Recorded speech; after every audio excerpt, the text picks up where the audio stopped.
And greetings and welcome to the QCast. This is season 5, episode 10. This is also the fourth QCast in the last 24 hours. So we're getting awfully close to the Division 3 basketball season because things are really heating up in the D3 podcast world. And I'm really lucky to have a coach that's very, very familiar to me. And that's Maya Smith, the head coach of the Illinois Wesleyan Titans, ranked 10th in the D3Hoops.com preseason poll. You're defending CCIW champs. Coach Smith, it's great to see you. How are things in Bloomington? Well, today things are pretty good. It's a beautiful day out. We're getting ready for a football game. We've already had practice, so things are looking good for us Saturday. Yeah, so the Titan football hosting Augie, I believe, here in a little bit, and almost as we speak. And it's just about hoop season, Coach. You've been practicing for a few weeks. You've played an exhibition game. Let's just start with that Illinois State game. First, just big picture stuff. I think as a alum that it is so cool that we have such a great relationship with the Illinois State women's basketball program. When I went to school, it felt like we weren't supposed to get along with Illinois State. It felt like the last 30 years, it just wasn't a thing. How has this come about? And do you agree like this is awesome for Bloomington Normal? Oh, for Bloomington Normal, it's one of the best things that could possibly happen, especially in a basketball community. The game was played with a lot of hype, a lot of excitement, and Coach Gillespie runs a really great program, and I know her personally. As good a coach as she is, even stronger as a person. Coach Brian Ersman worked over there, my assistant coach, worked over there for 3 or 4 years and then came over here to us. He's still really connected to that staff. And we support each other's teams. It's really a fun environment. We like to go over and cheer on ISU, and they come over Yeah, and cheer us on as well. In fact, they were at our conference championship game last year. I remember that. So really good. That's really cool. And in the game itself that you played, you lost by just 15 points. Coach Gillespie was quoted as saying, like, look, they were the better team. We were kind of lucky to come out of there with a W. You had some great performances. So Mallory Powers hit 6 threes. She had 20 points. Ava Bardic had 19 points and I think 5 steals. Lauren Huber had 19 points, or sorry, Ava had 19 and 5 assists. Lauren had 19 points and 6 rebounds. You got to feel pretty happy. I didn't see that game, but you got to feel pretty happy, Coach, about the way you played against the Redbirds. Oh, absolutely. And you know what was the best thing about it is that it was fun. It was such a great environment. Our kids hustled every play of the ball game. I mean, there were very, very few possessions, maybe 2 or 3, where we felt like we weren't competing or we weren't executing well enough. The rest of the time, we knew we were going to give away the size on the rebounding edge. I wish we could have done a little bit better in that department, but everything else was just so magnified for our girls. And I thought they handled it really well. They did an excellent job. And we actually cut that lead to 10 2 different times. That's great. Yeah, everyone that I talked to that went said like it was a very competitive basketball game and that we played incredibly hard.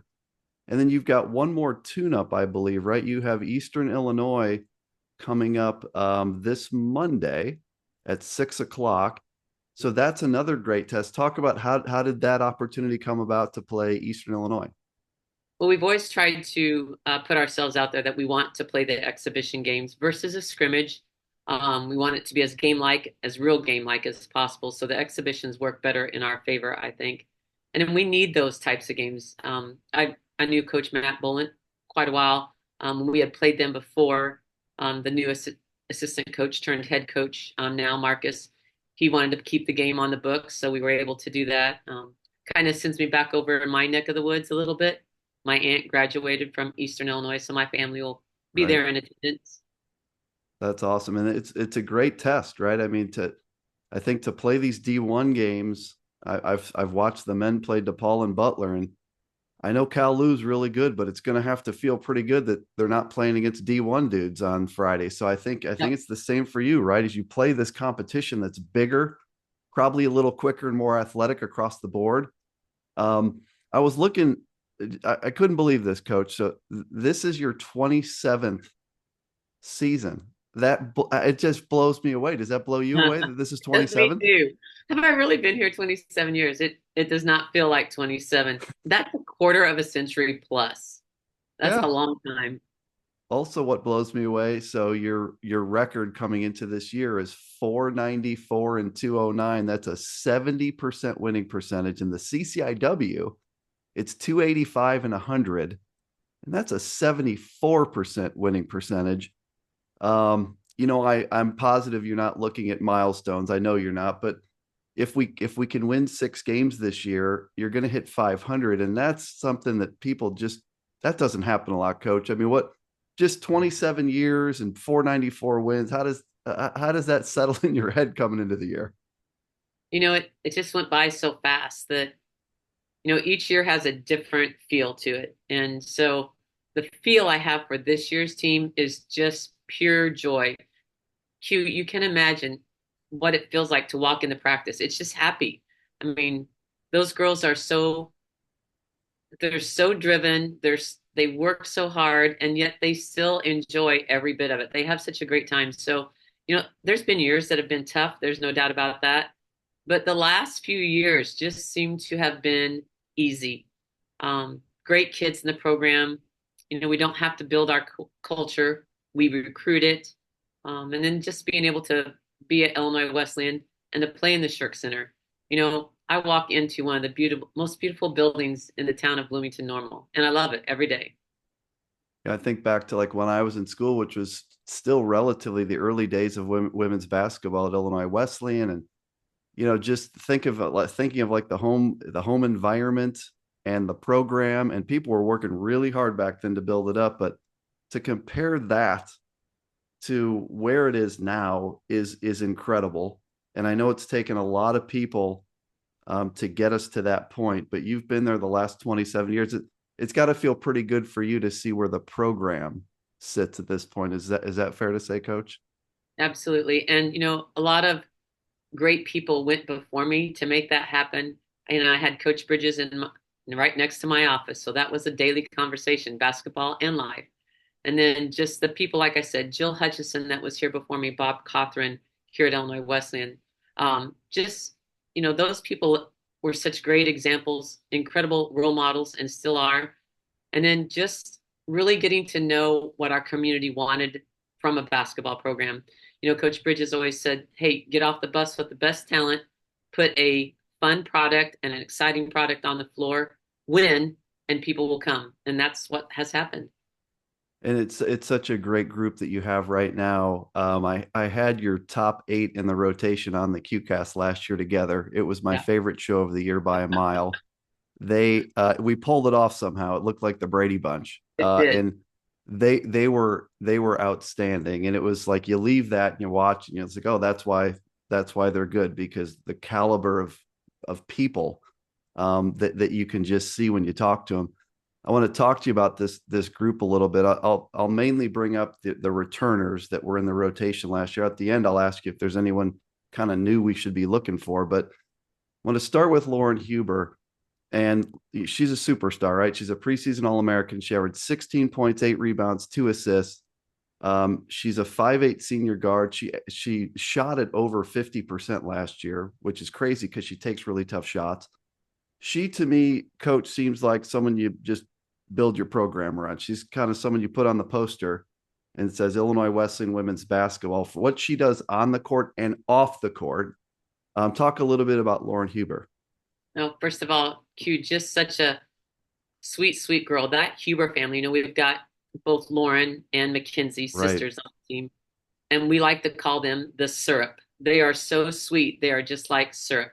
Um, but as an athlete, Lauren, it works hard every day.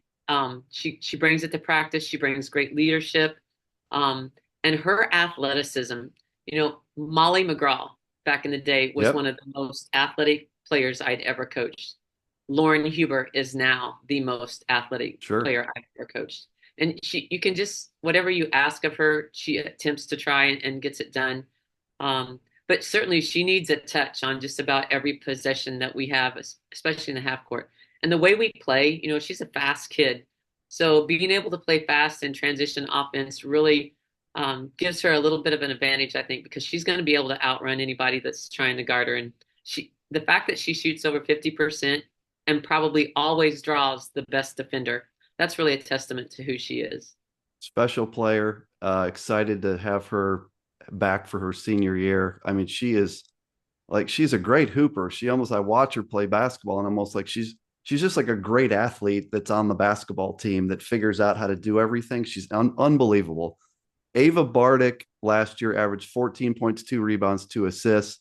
She's a 5'6" junior guard. When I was at the Illinois State game last year, 5 minutes in, I turned to the person next to me and said, "She's a stud." She looked like she belonged on the floor with the D1 Redbirds. She's a transfer from a D2. I thought she was awesome for you last year. Talk a little bit about Ava Bardic. So, Q, I'll tell you this. If you thought she was awesome last year, you would have thought she was phenomenal in this year's game against Illinois I'll State. bet. She came in, and I really think highly of Ava. You know, she as a transfer, that's not an easy task to do. No. But because of the person she is, I mean, the girls just open, welcomed her with open arms. But she this summer has done more than I think what she's ever done before. I know she worked out a lot with her brother, Aiden, who's got an offer to go way up. Not exactly sure where. I think he's going. I think he committed somewhere. So Yeah, maybe a D2 or a D. I can't remember. He committed somewhere. really talented kid to himself. And so to watch the progress that Ava made just from last year to this year, it's like we got to run sets. We got to run some looks for her. And so we put a lot of different stuff in. And she can score off the bounce. She's really quick on that first step, and her 3-point ball looks really smooth right now. And we've actually been giving her a really tough defensive assignment. Against Illinois State, we feel like she had to guard one of their best players. Yeah, she's just has great handles and she can shoot the heck out of it. I know that Lauren was a preseason All-American. I will not be surprised if people are considering Ava for an All-American spot when the season is over. Um, I tell you, this Okay. Mallory Powers coach, this 5'10" senior guard, I swear she's the best shooter from like the wings in Division 3. I mean, when she fires it up, it seems like it's going in. She made a bunch of threes against the Redbirds. Last year, she averaged 12.7 rebounds, 3 assists. Talk about your senior guard, Mallory Powers. Yeah, just again, the work ethic of these girls is really amazing to me. I know I've said that about every one of them, but that's why they are able to do the things they do, because they've worked at it. I love to watch Mallory shoot, and you can tell when she catches and gets into the prep of her shot, you can tell where that ball's going in at that moment or it's not. And just a really confident player, and go gadget arms on the rebounding. I mean, the girl can get up and over with somebody and snag down some rebounds. So, we kind of turned her loose. We kind of turned Lauren loose on the rebounding. Not so much boxing out, but maybe just going and just see if you can't track down a rebound. And both of those girls do an excellent job. You have such good size too with your perimeter players. And like I watch web streams most of the time, but when I actually come to a game and after the game, like Mallory Powers walks by me, I'm like, geez, like they're tall. She's 5'10". Kate Palmer, who I'll ask about next. Kate Palmer is 5'10". She had similar numbers to Mallory last year, 12, 4, and 3. Talk about like a pure shooter. Talk about Kate Palmer. Yeah. Again, like you said, I'll talk first though, Q, about the height that you mentioned on Yeah, our team. We're all like 5'10" to 5'11", 1 6-footer in there with Caite Knutson. yeah.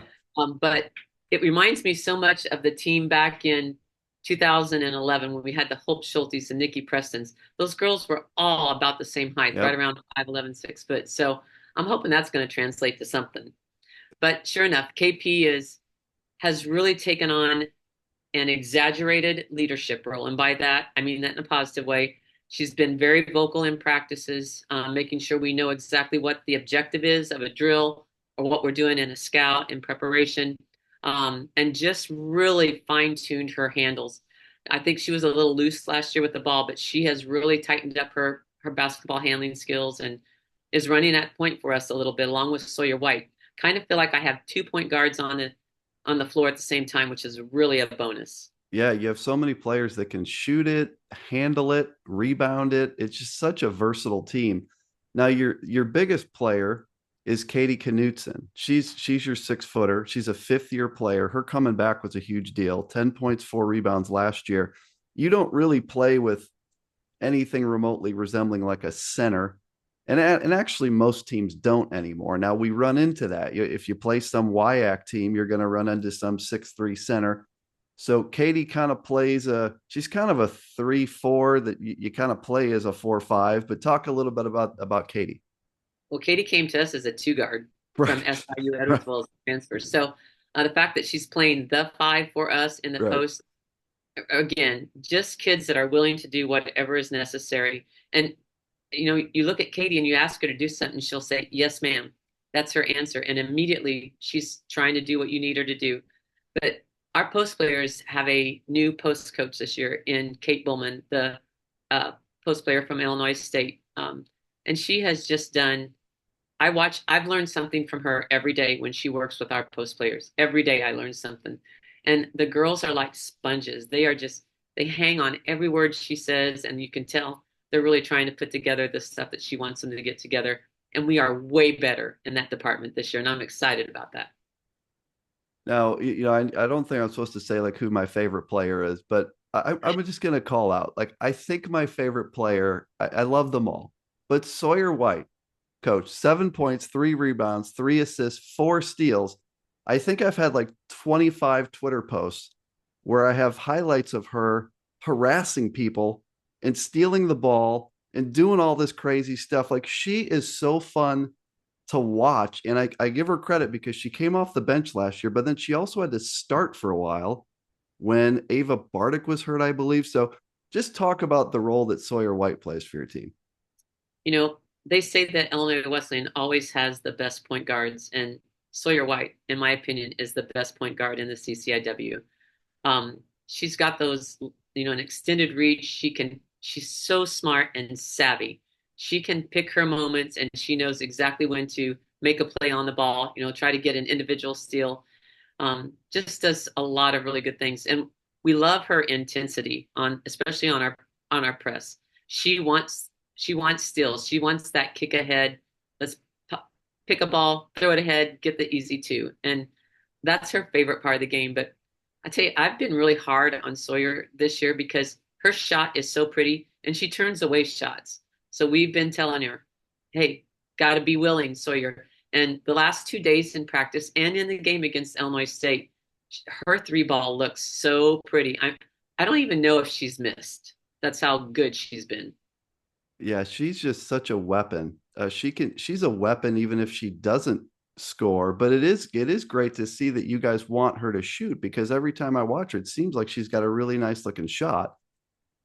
These last two players I want to bring up before I ask you if I'm missing anyone.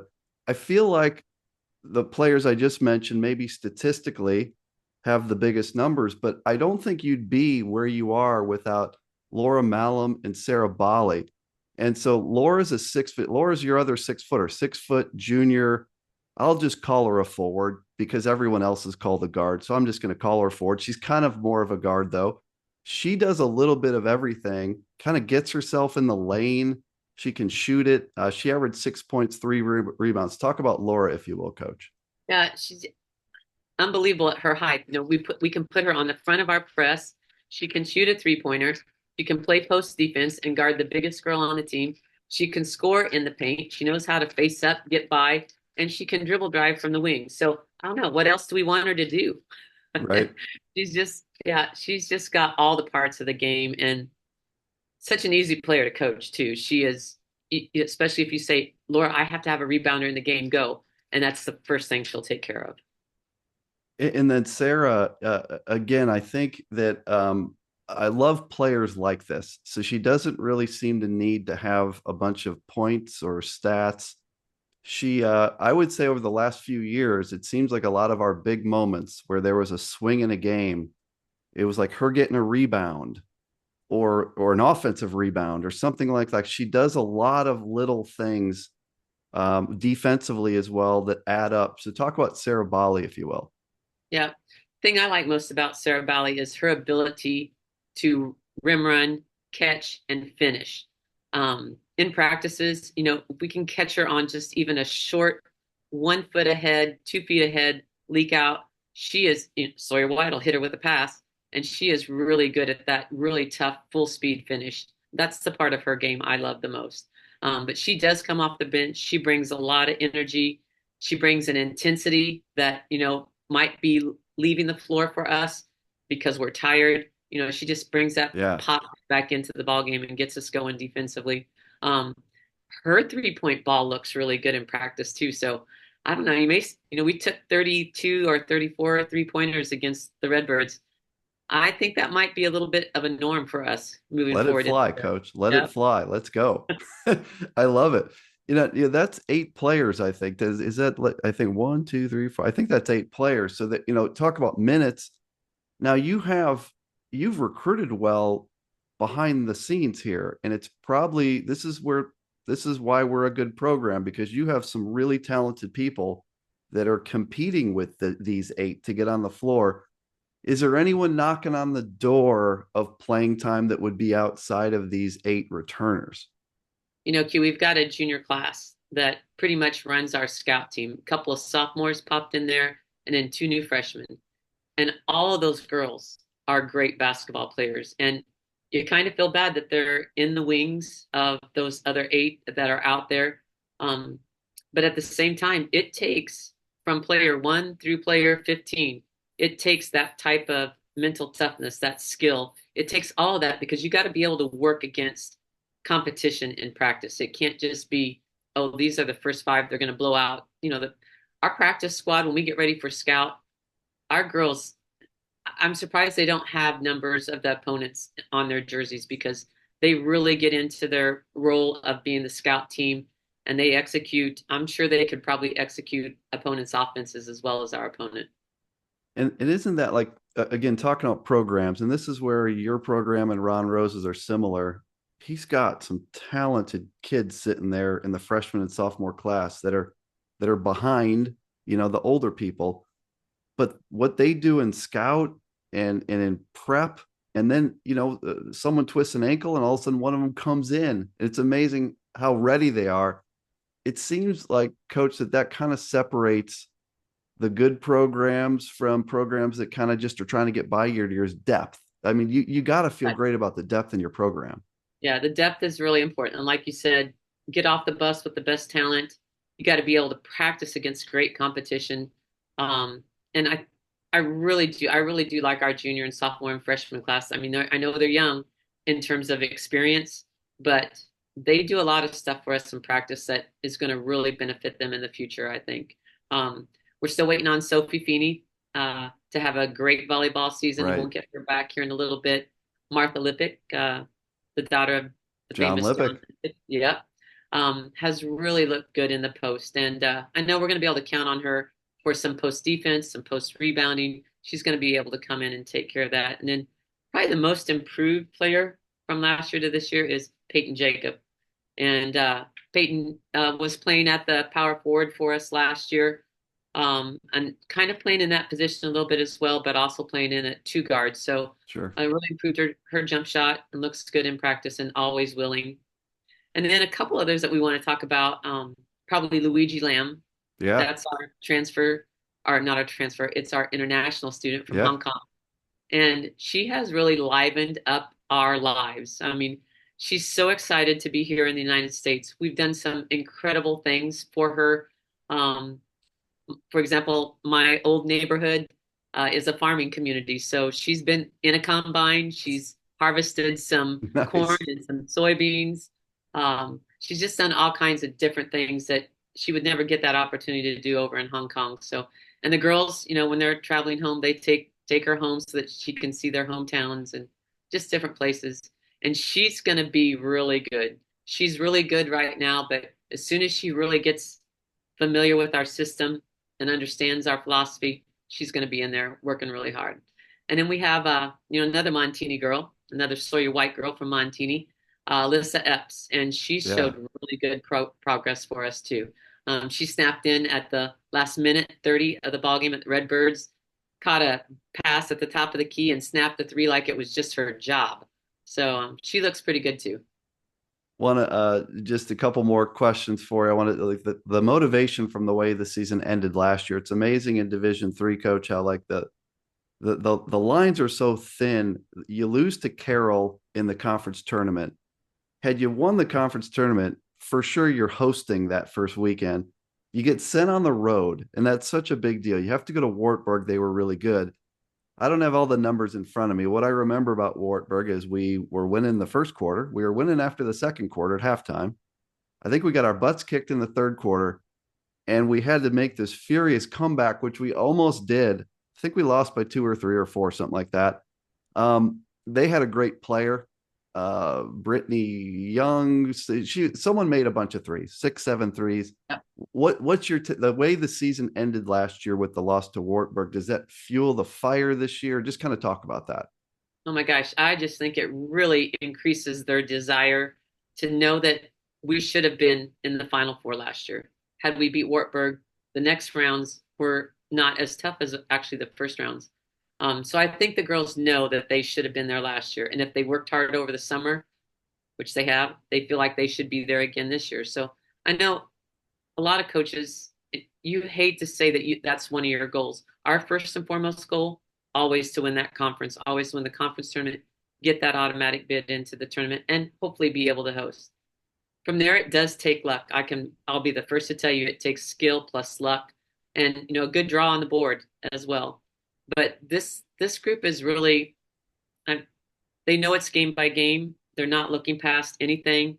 Our conference is going to be competitive again. Carroll's going to be really good again. Yeah. So, and Q, I think one of the things that I sit on the WBCA top 25 board.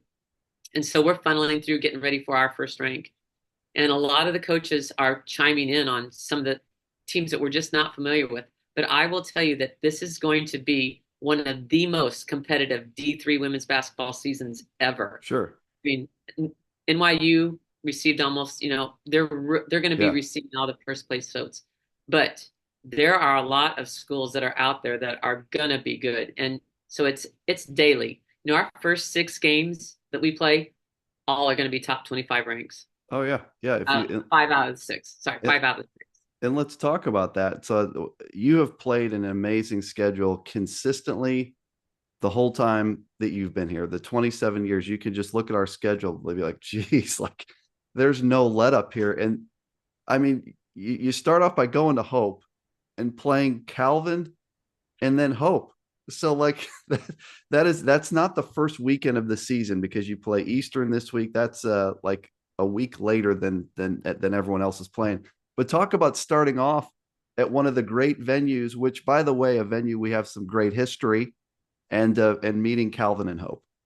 Well, there's actually been a change in the venue. We're going to go to Calvin, but we're going to play the same schedule. Hope's volleyball team is hosting holding their conference tournament. And so there wasn't enough time spots to get all the games in. So we've moved it to Calvin. That's still a great, pretty much the same venue. It's an amazing venue, yeah, right? Their facilities are really good. And, the coaches up there are getting everything squared away. So that's going to be a really great tournament at Calvin as well. But yeah, heading, again, 2 top 25 teams right there, bang, bang. So it'll be fun to see the 3 of us. And I think Loris is the other team in, I think they're receiving some votes in some of the polls as well. Yeah. So your schedule's loaded. You've got the likes of Whitewater, DePaul, depending on matchups. Hopefully we play Wash U. You come down to San Antonio, which is wonderful. It's funny, the women and the men are in Texas at about the same time. And you play Trinity of Texas and ETBU. Those are fantastic games. Like, is it, you must love playing these schedules because you play them year after year. I mean, talk about the why behind playing these monster loaded non-conference schedules. Yeah, I think might be a little bit of craziness on my part. I'm maybe not as strong mentally as some of the other coaches in terms of making schedule decisions, but I've always been a firm believer that if you're going to be good, you got to play the best. So in order to get better, schedule your scenes. I've never favored a soft schedule ever. So well, get out there and play the best. It's clear you're a Denny Bridges disciple because a few things in this QCast is number one, winning the CCIW is the most important thing. which coach ingrained into me. I'm the same way, as like the biggest thing that could happen in the year is winning the CCIW, getting off the bus with the best players. That's a Denny and that's a Coach Hornberger thing. And obviously like Denny's non-conference schedules, if you go back to 70s and the 80s where he's playing multiple D1 teams and taking a beating, and then you get into the league and you're a whole lot more prepared. So it's really fun to watch your non-conference schedule. Just in kind of wrapping up, Coach, and then I'll ask for any final thoughts you have. Keys to the season. I mean, you roll in with these 8 returners. You've got some other people to plug in. It feels like, this is one of those years where you just, someone will say, just roll the balls out, but it doesn't work that way. So what are the keys? What do we need to do better? What are the keys to making this season as special as you want it to be? Well, we talk daily about, we're already a pretty good team. There's no doubt about that. So we're not going to see market improvements in practice. So we talk every day about getting a little bit better in some area. Doesn't have to be a large improvement, but every day there has to be a little bit of improvement for us. So we talk a lot about that. And then I think too, just maintaining that really close knit, everybody's in it for everybody feeling, and you got to stay healthy. I mean, we had some injuries last year that I think really plagued parts of our season. Yeah. If we can stay healthy, stay together as a team, work together as a team, I think we'll be in a pretty good position. And, it's a joy to be their coach. It truly is. It's to be a happy coach is really, I think, Yeah. a fun thing. And I'll just say, on my side, as I give some final thoughts, and I'm going to kick it to you, is it's a joy for you to coach them, but it's a joy to be a fan and watch this group. Like, they really are the type that make you proud when they play and the stuff they're doing off the court. So this is a special group. And that word, Coach Bridges used to use that sometimes, as he used to say, like this could be a special season. And he didn't say that all the time. He said it when he really could see it, that it could happen. And this is one of those, this could be a special team. So I appreciate your time, Coach, and I can't wait to see the Titans play. What would you like to leave D3 Hoops Nation, Titan Nation, people that tune into random D3 podcasts? What would you like to leave everyone with, Coach? I think I'm going to leave you with this, Q. I can pretty well say with full confidence that I am the happiest women's basketball D3 coach right now in the United States. So it's been like I said, it's a joy, and I'll continue to have a great time with these girls. I adore them, their families. We've got great family support. It just every day, you can't imagine what it feels like to wake up and know that I'm going to see all those girls at practice, or I'm going to see them at a game. And then I take a lot of enjoyment out of watching them do great things. I sometimes get caught up watching them play them and whatever it is we're doing. So a lot of joy to be around them. I'm glad that you have that perspective. I talked to the head men's coach at Gettysburg yesterday, BJ Dunn, and he had such great comments exactly like yours, is like he's actually able to enjoy being around this team he has coming into this year, which is really, really good. And not a lot of coaches are able to step back and just sort of smell the roses, as they say. And so I'm glad you're in that place with this group. So folks, that's Maya Smith. She's got 494 wins. More importantly, she has 10 CCIW titles. She has a national championship, and she has a team this year that can do some really special things. So, Coach, I appreciate it, and I look forward to seeing you around the Shirk Center. Hey, Q, we appreciate all you do for our programs, all Illinois Wesleyan sports. So thanks a lot, and all the things you do for D3 too. It's really fun to follow. Thanks, Coach. We'll see you soon. Thank you.